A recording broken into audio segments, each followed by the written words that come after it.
नमस्ते। मैं रेनोस वैकिस, विश्व बैंक में प्रमुख अर्थशास्त्री और accelerating development ideas for impact का आपका मेजबान हूं। यह आपका सामान्य पॉडकास्ट नहीं है। ये आर्थिक विकास के लिए विश्व बैंक संस्थान द्वारा आपके लिए लाई गई एक एआई संचालित बातचीत है, जहां हम एक लक्ष्य को ध्यान में रखते हुए नवीनतम शोध को उजागर करते हैं, बड़े विचारों को वास्तविक दुनिया के प्रभाव में बदलना। चलो शुरू करते हैं। इंट्रोडक्शन के लिए थैंक यू रेनॉस। अब जानते हैं हम एजुकेशन में इतनी उम्मीदें और इतना पैसा इन्वेस्ट करते हैं, हमेशा उस एक चीज की तलाश में जो सच में फर्क ला सके। हम टेस्ट स्कोर्स ट्रैक करते हैं, ग्रेजुएशन रेट्स देखते हैं, लेकिन क्या हो अगर सबसे जरूरी बदलाव वो हो जिन्हें मेजर करना इतना आसान ही ना हो? यही वो सवाल है जो आज हम जिस रिपोर्ट पर बात कर रहे हैं उसके सेंटर में है। उसका टाइटल है can teaching growth mindset and self management at school shift student outcomes and teacher mindsets. हमारी ग्रोथ माइंडसेट सीरीज के पहले एपिसोड में आपका स्वागत है। इसमें हम इंडोनेशिया में हुए दो बहुत बड़े एक्सपेरिमेंट्स को देखेंगे।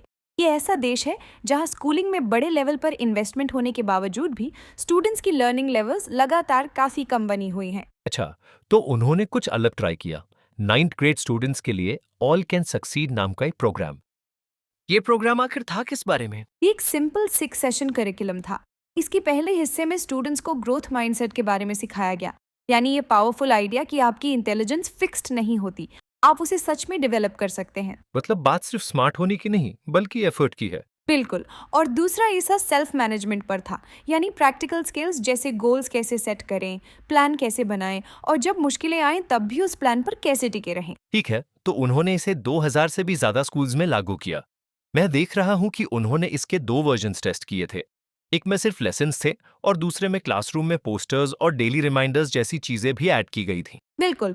और सभी लोग एक ही मुख्य नतीजे का इंतजार कर रहे थे, क्या ये प्रोग्राम नेशनल एग्जाम्स के स्कोर्स बढ़ा पाएगा। और क्या ऐसा हुआ? नहीं, ऐसा नहीं हुआ। और यही से बात सच में बहुत बहुत इंटरेस्टिंग हो जाती है। अपने सबसे बड़े गोल यानी टेस्ट स्कोर्स इंप्रूव करने में कोई बदलाव नहीं आया, लेकिन ये प्रोग्राम कई दूसरे तरीकों से सफल रहा, जो उतने ही जरूरी थे और कुछ केसेस में तो बिल्कुल अनएक्सपेक्टेड भी। अच्छा, तो यही बात थोड़ी कंफ्यूजिंग है ना? क्योंकि इंडोनेशिया में टीम ने पहली बार ऐसा एक्सपेरिमेंट नहीं किया था। बिल्कुल। और ये कॉन्टेक्स्ट समझना बहुत ज़रूरी है। कुछ साल पहले इसी टीम ने 2000 से भी ज़्यादा स्कूल्स में एक और लार्ज स्केल एक्सपेरिमेंट किया था, जिसमें सिर्फ ग्रोथ माइंडसेट सिखाया गया था, सेल्फ मैनेजमेंट नहीं, और वो भी सिर्फ 2 सेशंस में। उस एक्सपेरिमेंट ने नेशनल एग्जाम स्कोर्स में सच में सुधार किया था। सबसे ज़्यादा इम्प्रूवमेंट सुमात्रा जैसे उन रीजन्स में देखने को मिला था जहां स्टूडेंट्स का परफॉर्मेंस पहले से कम था। इन्हीं प्रॉमिसिंग रिजल्ट्स की वजह से मिनिस्ट्री ऑफ एजुकेशन ने बाद में इस लंबे और ज्यादा इंटेंसिव प्रोग्राम की मांग की थी। तो शॉर्ट और फोकस्ड वर्जन ने टेस्ट कोर्स बढ़ा दिए, लेकिन आज जिस लंबे और ज्यादा ब्रॉड वर्जन की हम बात कर रहे हैं उसने ऐसा नहीं किया। ये थोड़ा काउंटर इंट्यूटिव लगता है। ज्यादा करना तो बेहतर होना चाहिए, है ना? ऐसा सोचना नॉर्मल है, लेकिन इस रिसर्च पेपर ने इस सवाल को सीरियसली लिया है और इसके लिए कुछ पॉसिबल एक्सप्लेनेशंस दिए हैं। एक वजह यह हो सकती है कि सेल्फ मैनेजमेंट जोड़ने से ग्रोथ माइंडसेट का मेन मैसेज थोड़ा डाइल्यूट हो गया, क्योंकि स्टूडेंट्स को एक साथ बहुत सारे कॉन्सेप्ट समझने पड़े। दूसरी वजह टाइमिंग हो सकती है। ये प्रोग्राम स्कूल ईयर के आखिर में एग्जाम्स के काफ़ी करीब चलाया गया था, इसलिए चेंजेस को टेस्ट स्कोर्स में दिखने का ज़्यादा मौका नहीं मिला। और तीसरी वजह यह हो सकती है कि टीचर्स के पास डिटेल्ड मटेरियल्स तो थे, लेकिन उन्हें कोई फॉर्मल ट्रेनिंग या कोचिंग नहीं दी गई थी। लेकिन यहाँ एक बात का ध्यान रखना भी ज़रूरी है, इन दोनों स्टडीज़ का डिज़ाइन अलग था, इसलिए इनकी direct head to head comparison करना सही नहीं होगा। खुद ऑथर्स ने भी कहा है कि फ्यूचर में सेम डिस्ट्रिक्ट के अंदर प्रॉपर कंपैरिजन किया जाना चाहिए। लेकिन प्रोग्राम डिज़ाइन के लिए एक बात साफ निकल कर आती है, ऐसे इंटरवेंशंस में ज़्यादा चीज़ें जोड़ देना हमेशा बेहतर नहीं होता।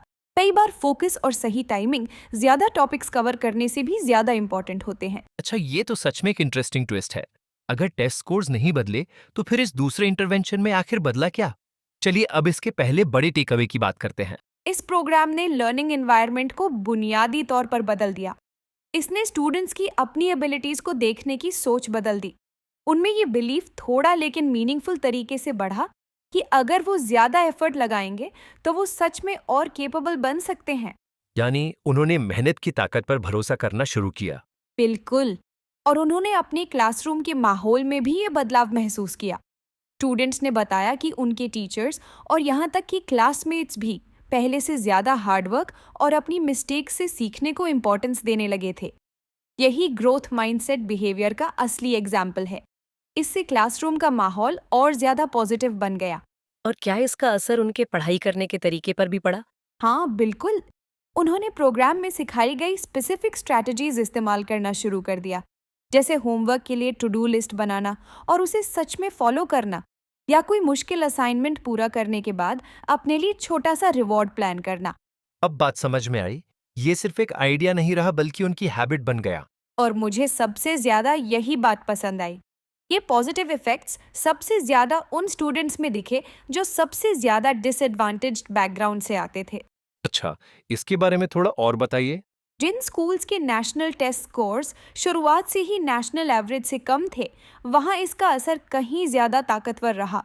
स्टूडेंट्स का एफर्ट पर भरोसा काफी मजबूती से बढ़ा। क्लासरूम के माहौल में भी पॉजिटिव बदलाव वहां कहीं ज्यादा साफ दिखाई दिया। यानी जहां इसकी सबसे ज्यादा जरूरत थी, वहीं इसने सबसे अच्छा काम किया। बिल्कुल। और यही बात उन इंडिविजुअल स्टूडेंट्स पर भी लागू हुई जिनके ग्रेड्स शुरू से कम थे। ये प्रोग्राम उनके साथ सच में कनेक्ट हुआ।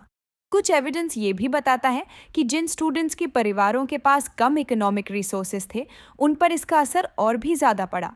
लेकिन यहाँ मैं थोड़ा सावधान रहना चाहूंगा। इन अलग-अलग सब ग्रुप्स के रिजल्ट्स कितने मजबूत और भरोसेमंद हैं?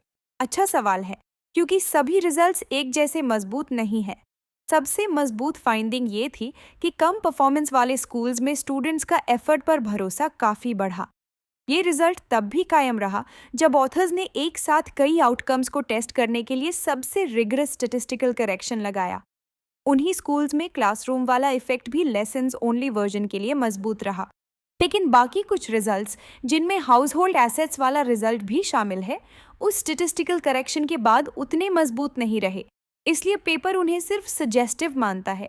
यानी ईमानदारी से कहें तो डिसएडवांटेज स्टूडेंट्स से जुड़े कुछ इफेक्ट्स काफी मजबूत हैं, जबकि बाकी रिजल्ट्स एक प्रॉमिसिंग डायरेक्शन जरूर दिखाते हैं।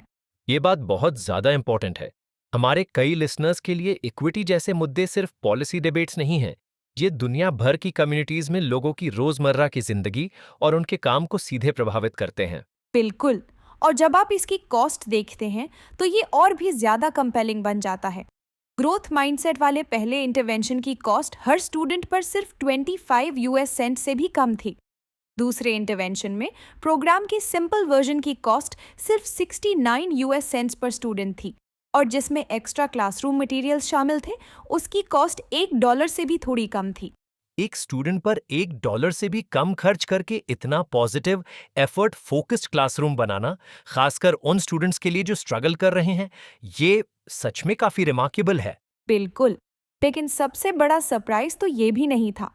इस रिपोर्ट का दूसरा सबसे बड़ा टेक अवे एक ऐसा इम्पैक्ट था जिसकी किसी ने उम्मीद नहीं की थी।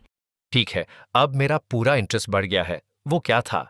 ये प्रोग्राम स्टूडेंट्स के लिए डिजाइन किया गया था, लेकिन इसका सबसे मजबूत असर और उन कुछ रिजल्ट्स में से एक जो सबसे स्ट्रिक्ट स्टैटिस्टिकल चेक्स में भी सही साबित हुए, टीचर्स पर पड़ा। टीचर्स पर कैसे? लेसन्स तो उन्हें नहीं दिए जा रहे थे। लेकिन लेसन्स वहीं पढ़ा रहे थे, और ऐसा करते करते उनका अपना माइंडसेट भी बदलने लगा। ये काफ़ी सरप्राइजिंग था, क्योंकि प्रोग्राम में टीचर्स को ग्रोथ माइंडसेट की ट्रेनिंग नहीं दी गई थी। उन्हें सिर्फ लेसन्स को इम्प्लीमेंट करने के मटेरियल्स दिए गए थे। खास बात ये रही कि टीचर्स के इस बिलीफ में साफ और स्टेटिस्टिकली स्ट्रॉन्ग इंक्रीज देखा गया कि फेलियर इंसान को आगे बढ़ने में मदद करता है। मतलब फेलियर अच्छी चीज है। सीखने की एक अपॉर्चुनिटी। बिल्कुल, यही ग्रोथ माइंडसेट का कोर आइडिया है। जब टीचर्स ने ये बातें अपने स्टूडेंट्स को सिखाएं, तो वही आइडियाज उनके अपने माइंडसेट का भी हिस्सा बन गई। ये इफेक्ट इतना स्ट्रॉन्ग था कि सबसे रिगरस स्टैटिस्टिकल चेक्स में भी पूरी तरह सही साबित हुआ। वाओ! तो पॉलिसी मेकर्स के लिए यही ट्रिकी पार्ट है ना? आप प्रोग्राम एक ग्रुप के लिए डिजाइन करते हैं, लेकिन असली मैजिक किसी दूसरे ग्रुप पर होता है। प्रैक्टिकल लेवल पर इसका क्या मतलब है? इसका मतलब है कि आपको टीचर्स की प्रोफेशनल डेवलपमेंट का एक लो कॉस्ट और स्केलेबल तरीका मिल गया है, वो भी उन्हें वर्कशॉप के लिए क्लास से बाहर निकाले बिना।